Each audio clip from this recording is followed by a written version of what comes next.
భక్తులారా, దయచేసి ఈ సూచనను గమనించండి. హిందూ సనాతన ధర్మంలో ఏ దేవుడినైనా గారు అని పిలుస్తున్నామా?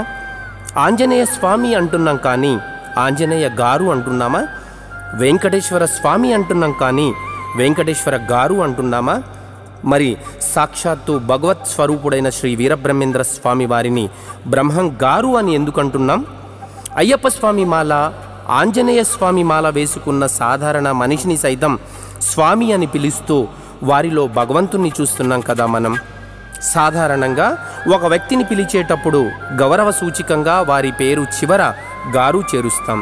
మరి శ్రీ వీరబ్రహ్మేంద్ర స్వామి వారిని బ్రహ్మం గారు అంటున్నాం. శ్రీ వీరబ్రహ్మేంద్ర స్వామి వారు సాధారణ వ్యక్త్యా? దయచేసి గమనించండి.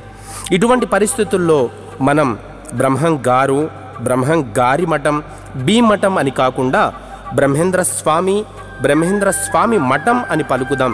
కడప జిల్లాలోని బ్రహ్మం సాగర్ను బ్రహ్మేంద్ర స్వామి సాగర్గా, బ్రహ్మం గారి మఠాన్ని బ్రహ్మేంద్ర స్వామి మఠంగా మార్చేందుకు గౌరవ రాష్ట్ర ప్రభుత్వాన్ని వేడుకుందాం. ఇట్లు శ్రీ మధ్విరాట్ టీవీ.